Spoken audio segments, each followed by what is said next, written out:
আল্লাহ রাব্বুল আলামিন কোরআনুল কারীমের ভিতরে সুন্দর করে বান্দাদেরকে বুঝায় দেয়। আল্লাহ তাআলা বলেন, কুল্লু নাফসিন যায়িকাতুল মাউত। কুল্লু নাফস, প্রতিটি নফস, অর্থাৎ যার ভিতরে আত্মা আছে, রূহ আছে, যায়িকাতুল মাউত, তারাই মৃত্যুর স্বাদ গ্রহণ করবে।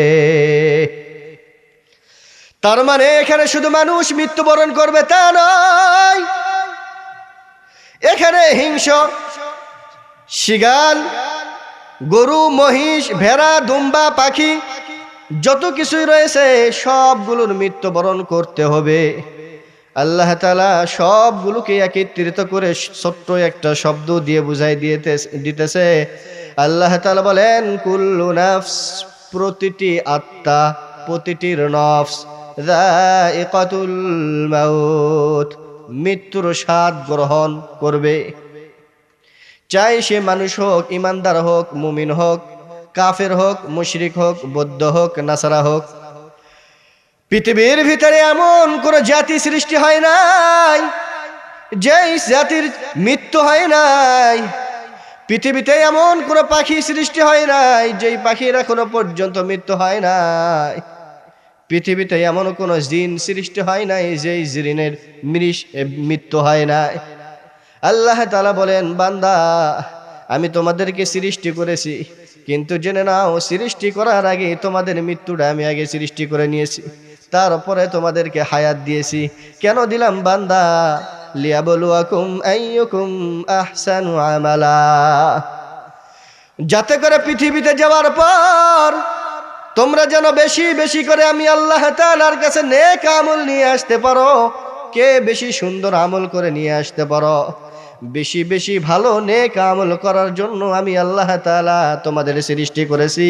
তবে জেনে নাও, পৃথিবীটা তামাশার জায়গা না, তোমার এই একদিন না একদিন মৃত্যুবরণ করতেই হবে। এজন্য আল্লাহ তাআলা পবিত্র কুরআনুল কারীমের ভিতরে সুন্দর করে মানুষদেরকে জানাই দিতেছে। আল্লাহ তাআলা নিজে বলেন, ওয়াযকুর ফিল কিতাবি ইদরিস। আল্লাহ তাআলা আমাদের পয়গম্বর মুহাম্মদুর রাসূলুল্লাহ সাল্লাল্লাহু আলাইহি ওয়াসাল্লামকে সুন্দর করে উদাহরণ দিয়ে বুঝাই দিতেছে, হে পয়গম্বর, আপনি একটু স্মরণ করেন। ওয়াযকুর ফিল কিতাবি ইদরিস, আপনি একটু ইদরিসের কথা স্মরণ করেন। আমি আল্লাহ তাআলা ইদরিসকে কি করেছিলাম, এগুলো আপনি আমার বান্দাদের কাছে একটু উপস্থাপনা করেন। আপনার উম্মত যেন জানতে পারে ইদরিসের সাথে কি ঘটনাটা ঘটেছিল। আল্লাহ তাআলা পবিত্র কুরআনুল কারীমের ভিতরে বলেন, ওয়াযকুর ফিল কিতাবি ইদরিস, ইদরিসের কথা একটু আলোচনা করুন, স্মরণ করুন। কি স্মরণ? ইন্নাহু কানা সিদ্দীকান নাবিয়্যা। সকলে কালেমা পড়েন, লা ইলাহা ইল্লাল্লাহ, লা ইলাহা ইল্লাল্লাহ, লা ইলাহা ইল্লাল্লাহ, লা ইলাহা ইল্লাল্লাহ, লা ইলাহা ইল্লাল্লাহ, মুহাম্মাদুর রাসূলুল্লাহ। সকলেই বলি সাল্লাল্লাহু আলাইহি ওয়াসাল্লাম। আলোচনা স্মরণ আছে?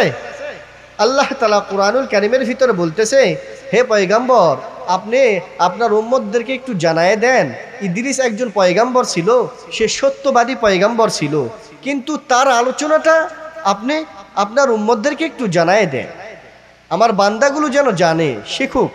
কি? আল্লাহ তাআলা বলেন, ওয়াযকুর ফিল কিতাবি ইদরিস, আপনি ইদরিসের কথা আলোচনা করুন।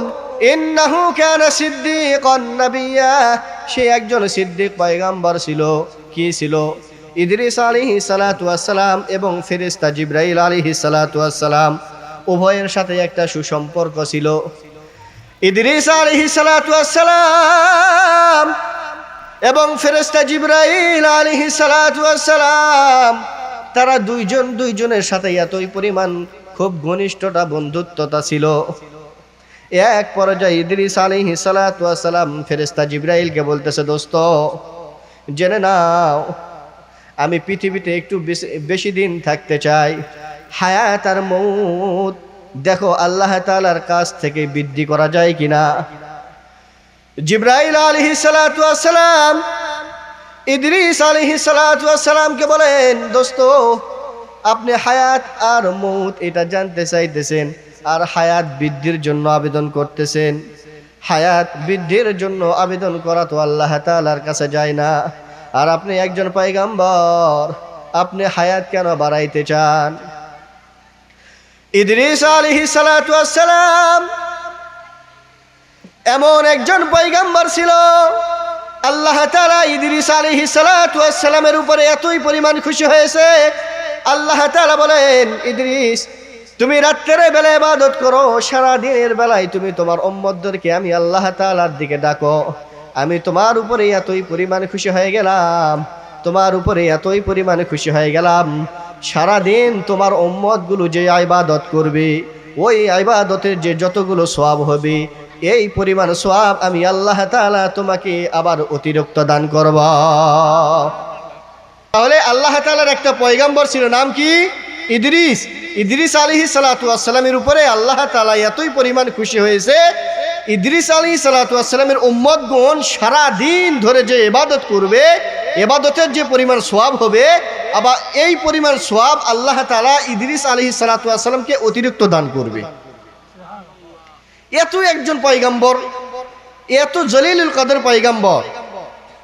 এই জন্য ইদ্রিস আলাইহিস সালাতু ওয়াস সালাম চিন্তা করলেন, যদি আমার হায়াতটা বাড়ানো যায় তাহলে আমার আমল নামায় আরো নেকি লেখা হবে। কথাটা বোঝেন নাই? আমার হায়াত যদি বাড়ানো যায় তাহলে আমার আমল নামায় আরো নেকি জমা হবে। এই জন্য ইদ্রিস আলাইহিস সালাতু ওয়াস সালাম ফেরেশতা জিবরাইলকে বললেন, ভাই দোস্ত আমি আপনার কাছে জানতে চাই, আল্লাহ তাআলা আমার উপরে এতই পরিমাণ খুশি হয়েছে, সারাদিন ধরে আমার উম্মতগুলো যে ইবাদত করবে, এই পরিমাণে ইবাদতের সওয়াব আল্লাহ তাআলা আমাকে দান করবে।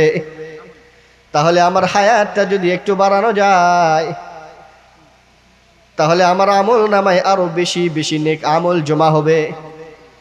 জিবরাইল আলাইহিস সালাতু ওয়াস সালাম বলেন, ভাই ইদ্রিস হায়াত আর মউতের দায়িত্ব আমার কাছে না, হায়াত আর মউত এইটার দায়িত্ব আল্লাহ তাআলা আজরাইল আলাইহিস সালাতু ওয়াস সালামের কাছে দিয়ে রাখছে।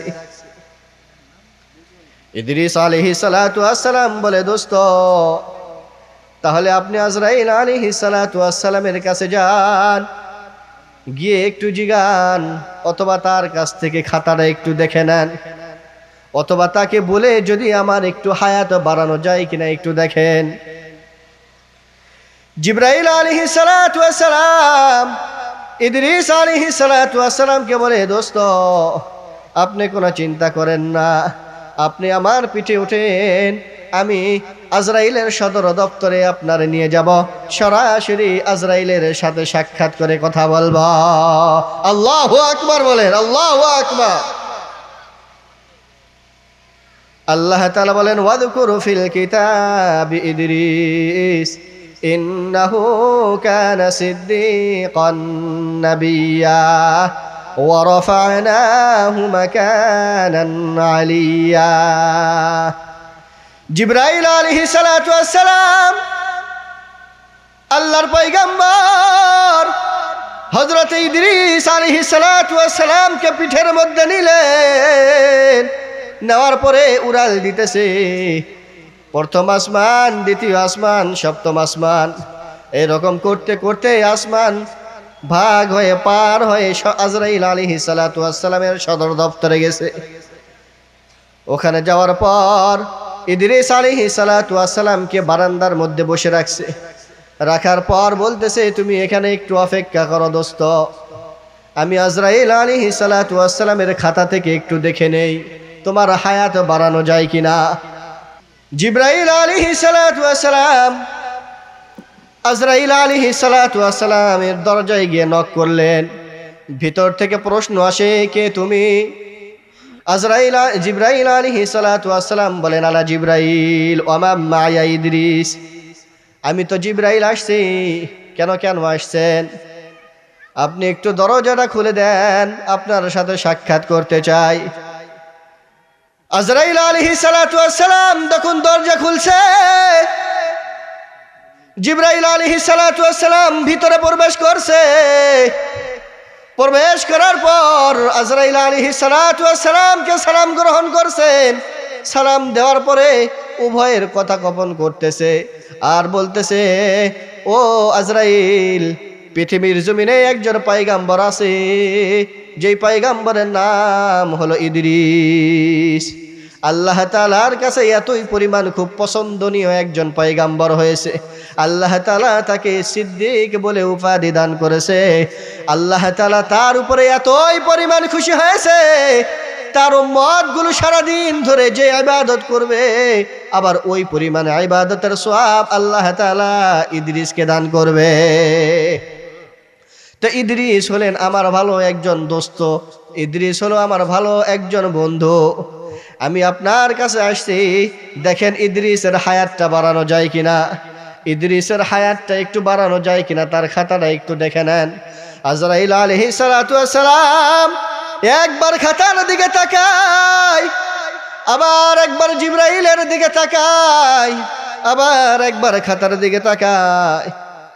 জিবরাইল আলাইহিস সালাতু ওয়াস সালাম আজরাইলকে বলে, ব্যাপার কি? আপনাকে খুব চিন্তিত দেখা যায় কেন? আজরাইল আলাইহিস সালাতু ওয়াস সালাম বলে, আমার কাছে তো লেখা রয়েছে এই মুহূর্তে এই অবস্থাতে ইদ্রিস আলাইহিস সালাতু ওয়াস সালামের জান কবজ করতে হবে আমার কামরার পার্শ্বে।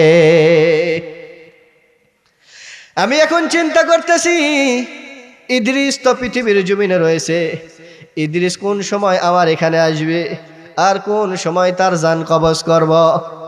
ও জিবরাইল, বলো ইদ্রিস কোথায়? জিবরাইল আলাইহিস সালাতু ওয়াস সালাম বলে, চিন্তা করার কারণ নাই, আমি তো ইদ্রিসকে আমার সাথে আপনার সদর দফতরের পাশে রেখে দিয়েছি। আল্লাহু আকবার, আল্লাহু আকবার। আল্লাহ তাআলা ওই কথাই বলতেছেন, ইযা জাআ আজালুহুম, যখন মানুষের নির্ধারিত যে সময় আছে, সময় যখন চলে আসবে, লা ইস্তাখিরুনা সাআতাও ওয়া লা ইস্তাকদিমুন, মানুষের যখন নির্ধারিত সময় আসবে তখন মানুষ মৃত্যুবরণ করবে। যখন মুমিন ব্যক্তি মৃত্যুবরণ করবে, আল্লাহ তাআলার পক্ষ থেকে আজরাইল আলাইহিস সালাতু ওয়াস সালাম পৃথিবীতে আসতে থাকে। শুধু খালি হাত নিয়ে আসে না, জান্নাত থেকে রেশমি রুমাল নিয়ে আসে, এবং ফেরেশতা আজরাইল আলাইহিস সালাতু ওয়াস সালামের সাথে অনেকগুলো ফেরেশতা থাকে। একজন ফেরেশতা, দুইজন ফেরেশতা নয়, মতান্তরে কিতাবের ভিতরে আসছে প্রায় 70 জন ফেরেশতা আজরাইল আলাইহিস সালাতু ওয়াস সালামের সাথে আসতে থাকে আর আহলান সাহলান জানাইতে থাকে। মুমিন ব্যক্তির জান যখন কবজ করা হবে, ফেরেশতা আজরাইল রেশমি রুমাল নিয়ে আসতে থাকে আর সাথে আরো ফেরেশতাগুলো আসতে থাকে। সবাই তখন আহলান সাহলান জানাইতে থাকে। আশেপাশের ফেরেশতাগুলো জিজ্ঞাসা করতে থাকে, ব্যাপার কি? আজকে ফেরেশতা আজরাইল আলাইহিস সালাতু ওয়াস সালাম কার যেন রূহ কবজ করতে যায়, রেশমি কাপড় নিয়ে যায়, আবার সাথে ফেরেশতাগুলো যাইতেছে আহলান সাহলান জানানোর জন্য। না জানি কতই ভালো ব্যক্তিটা ছিল। আজরাইল আলাইহিস সালাতু ওয়াস সালাম রেশমি রুমাল নিয়ে মুমিন ব্যক্তির যখন জান কবজ করবে, মুমিন ব্যক্তির সামনে এসে সালাম দেয়। আজরাইল আলাইহিস সালাতু ওয়াস সালাম তার নিজের পক্ষ থেকে সালাম দেয়। দেওয়ার পরে আজরাইল আলাইহিস সালাতু ওয়াস সালাম ঘোষণা করতে থাকে, ইয়া আইয়াতুহান নাফসুল মুতমাইন্না, হে পবিত্র আত্মা, হে মুমিন ব্যক্তি, হে ইমানদার ব্যক্তি, ইরজিই, বাইর হয়ে আসো, ইলা রাব্বিকি, তোমার রবের দিকে। আল্লাহু আকবার। ইলা রাব্বিকি রাদিয়াতাম মারদিয়া, বাহির হয়ে আসো, চলো আল্লাহ তাআলার দরবারে যাও। আল্লাহ তাআলা তোমার উপরে সন্তুষ্ট, তুমিও তো আল্লাহ তাআলার উপরে সন্তুষ্ট। চিন্তার কোনো কারণ নাই, রেশমি রুমাল নিয়ে তোমার জান কবজ করতে আসছি। শুনে নাও, জেনে নাও, শুধু একটা পিপিলিকা কামড় দিলে যেই পরিমাণ যন্ত্রণা হয় তার চাইতেও একেবারে নিম্ন পরিমাণ যন্ত্রণা দিয়ে তোমার জানকে আমি কবজ করে নিয়ে যাব। আজরাইল আলাইহিস সালাতু ওয়াস সালাম জান কবজ করার পর জানটাকে যখন নিয়ে যাইতে থাকে, রূহটাকে যখন নিয়ে যাইতে থাকে, প্রথম আসমানে যায়, দ্বিতীয় আসমানে যায়, তৃতীয় আসমানে যায়। প্রত্যেকটি আসমান যখন পার হইতে থাকে রূহ থেকে সুন্দর সুঘ্রাণ বাইর হইতে থাকে। আশেপাশের ফেরেশতাগুলো বলতে থাকে আর চিৎকার করতে থাকে, কার যেন রূহ নিয়ে যায়, এত সুন্দর আত্মা আজরাইল আজকে কার যেন জান কবজ করতেছে। আল্লাহ তাআলা ওই ব্যক্তির উপরে অবশ্যই সন্তুষ্ট আছে, এই ব্যক্তিও অবশ্যই ওই আল্লাহ তাআলার উপরে সন্তুষ্ট আছে। আল্লাহ তাআলা তার উপরে কল্যাণময় হোক, এইভাবে একজন একজন করে ফেরেশতাগুলো দোয়া করতে থাকে। অতঃপর আজরাইল আলাইহিস সালাতু ওয়াস সালাম তার রূহকে নিয়ে চলে যায়। এক আসমান, দুই আসমান, তিন আসমান করতে করতে সপ্তম আসমান পার হয়ে যায়, সিদরাতুল মুনতাহা পার হয়ে যায়।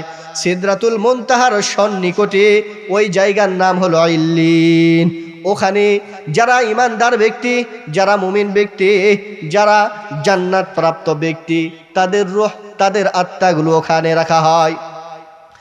আজরাইল আলাইহিস সালাতু ওয়াস সালাম দরজার মধ্যে নক করে, ভিতর থেকে প্রশ্ন করে, মান আনতা, কে তুমি?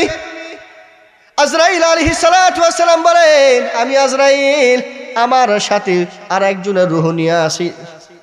ভিতর থেকে প্রশ্ন করা হয়, বলো তো কার রূহ নিয়ে আসছো?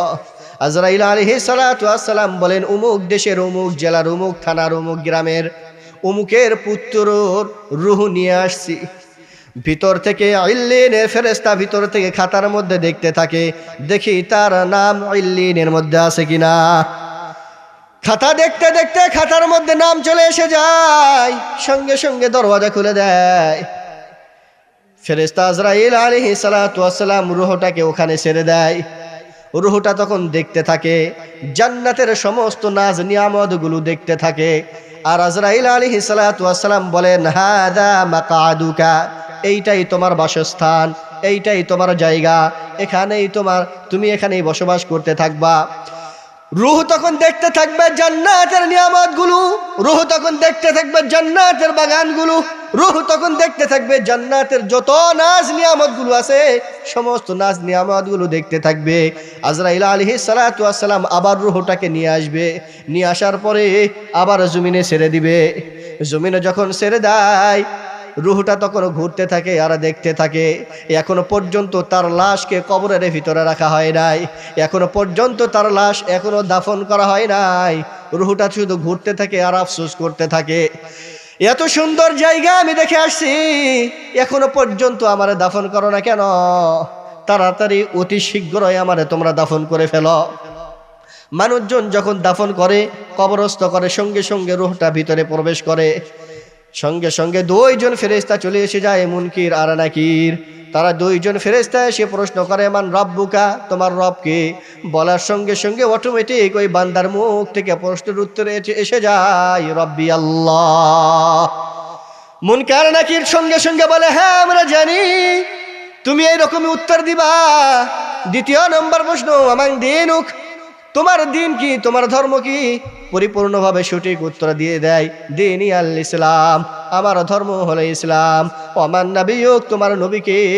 অথবা বলা হয়, ওমান হাদার রাজুলুল্লাযী বুইসা ফীকুম, আল্লাহর রাসূলের কবরের দিকে ইঙ্গিত করে দেখা হয়, বলো উনি কে? উনি সঙ্গে সঙ্গে উত্তর দেয়, মুহাম্মাদুর রাসূলুল্লাহ। সঙ্গে সঙ্গে আসমান থেকে আওয়াজ এসে যায়, আসমান থেকে আওয়াজ আসে, সাদাকা আবদি। আল্লাহ তাআলার পক্ষ থেকে আওয়াজ আসে, ঘোষণা করতে থাকে, আল্লাহ তাআলা বলতে থাকে, সাদাকা আবদি, আমার বান্দা সত্য বলছে। ওই বান্দার জন্য জান্নাত পর্যন্ত কবরের জায়গা প্রশস্ত করে দাও। জান্নাতের সমস্ত নাজ নিয়ামতগুলো জান্নাত থেকে সুঘ্রাণ কবর পর্যন্ত পৌঁছে দাও। তার চোখের দৃষ্টি যতদূর পর্যন্ত যায় ততদূর পর্যন্ত কবরকে প্রশস্ত করে দেয়। এইটা হলো মুমিন বান্দা। পক্ষান্তরে যখন কোনো কাফের, যখন কোনো মুশরিক ব্যক্তির রূহকে যখন কবজ করতে আসবে, আজরাইল আলাইহিস সালাতু ওয়াস সালাম জাহান্নামের ভিতর থেকে একটা চট নিয়ে আসে। চট নিয়ে আসার পর কাফের ব্যক্তির রূহকে যখন কবজ করতে চায়, এত জোরে একটা থাবা দেয়, রূহ তখন আসতে চায় না, হাতের দিকে দৌড় দেয়। আবার রূহ যখন আসতে চায় না, পায়ের দিকে দৌড় দেয়। আবার রূহ মাথার দিকে যায়, আবার হাতের দিকে যায়। এই জন্য মৃত্যুর যন্ত্রণা হয়। মৃত্যুর আগ মুহূর্তে মানুষের তখন ছটফট করতে থাকে, ডান দিকে হাত দিয়ে লাফাইতে থাকে, পা লাফাইতে থাকে, হাতগুলো ছটফট করতে থাকে। তার মানে রূহ যাইতে চায় না। আজরাইল এমনভাবে খুব শক্তভাবে ধরার পর রূহটাকে, আত্মাটাকে কঠিনভাবে বাহির করে নিয়ে যায়। রূহুর ভিতরে এত পরিমাণ দুর্গন্ধ বাইর হয়ে যায়। আজরাইল আলাইহিস সালাতু ওয়াস সালাম রূহটাকে নিয়ে যখন যাইতে চায় ইল্লিনের দিকে, রূহটাকে এত পরিমাণ দুর্গন্ধ বাইর হয়, আশেপাশের ফেরেশতাগুলো পর্যন্ত নাকের মধ্যে রুমাল দিয়ে দেয়, যেন এই ব্যক্তির রূহের দুর্গন্ধ যেন আমাদের নাকের মধ্যে না আসে। আর বলতে থাকে, আজরাইল তাড়াতাড়ি ভেগে যাও, দূর হয়ে যাও, কোন হতভাগার রূহ নিয়ে তুমি আজকে আসমানের দিকে আসতেছ। এইভাবে আজরাইল আলাইহিস সালাতু ওয়াস সালাম ইল্লিন পর্যন্ত যায়। যাওয়ার পরে আজরাইল আলাইহিস সালাতু ওয়াস সালাম দরজার মধ্যে নক করে ভিতর থেকে প্রশ্ন করা হয়, মান আনতা, কে তুমি? আজরাইল আলাইহিস সালাতু ওয়াস সালাম বলেন, আমি আজরাইল। হ্যাঁ, কেন আসছ? আমি অমুক দেশের, অমুক জেলার, অমুক থানার, অমুক গ্রামের, অমুকের আত্মাটাকে নিয়ে আসছি। ভিতর থেকে উত্তর দেয়া হয়, দাঁড়াও দেখি তার নাম ইল্লিনের খাতায় আছে কিনা। ইল্লিনের ফেরেশতা খাতার মধ্যে দেখতে থাকে, এক থেকে শেষ পর্যন্ত দেখতে থাকে, কোনো জায়গার মধ্যে নাম নাই। ভিতর থেকে ফেরেশতা তখন উত্তর দেয়, ভাই আজরাইল, চিন্তার কোনো কারণ নাই। এই ব্যক্তিটা বড় খারাপ ছিল, এই ব্যক্তিটা বড় বদমাশ ছিল, পৃথিবীর ভিতরে আল্লাহ তাআলার কোনো হুকুম মাহকাম মানতে পারে নাই। আজকে তার রূহ, তার আত্মার জায়গা ইল্লিনের মধ্যে নাই, তার আত্মার জায়গা হবে সিজ্জিনের মধ্যে। নাউজুবিল্লাহ বলেন। আজরাইল আলাইহিস সালাতু ওয়াস সালাম রূহটাকে আসমান থেকে জমিনে নিয়ে আসে। জমিন থেকে আসার পর একবারে এই জমিন থেকে নিয়ে 1 কিলোমিটার 2 কিলোমিটার নয়, কিতাবের ভিতরে আসছে প্রায় 6 মাইল পর্যন্ত ভিতরে চলে যায়। 6 মাইল যাওয়ার পর ভালো বড় একটা পাত রয়েছে, সেইটা হলো পাথর। এই পাথরটা আবার 6 মাইল পর্যন্ত। তার মানে মুফাসসিরিনে কেরাম বলেন, সিজ্জিনটা হলো এতই পরিমাণ নিচে, জমিন থেকে প্রায় 12 মাইল নিচে আল্লাহ তাআলা সিজ্জিন তৈরি করে রাখছে। এই সিজ্জিনের ভিতরে নিয়ে যায়। এই সিজ্জিনের মধ্যে জাহান্নামের আগুন দাউ দাউ করতেছে। এই সিজ্জিনের মধ্যে একজন ফেরেশতা আর একজন ব্যক্তিকে আঘাত করতেছে, কষ্ট দিতেছে। ফেরেশতা আজরাইল আলাইহিস সালাতু ওয়াস সালাম সিজ্জিনের মধ্যে রূহটাকে ছেড়ে দেয় আর বলে, হাদা মাকাদুকা, এটাই তোমার বাসস্থান, এইটাই তোমার জায়গা, দেখে নাও তোমার জায়গাটা কেমন, তুমি এখন দেখতে থাকো।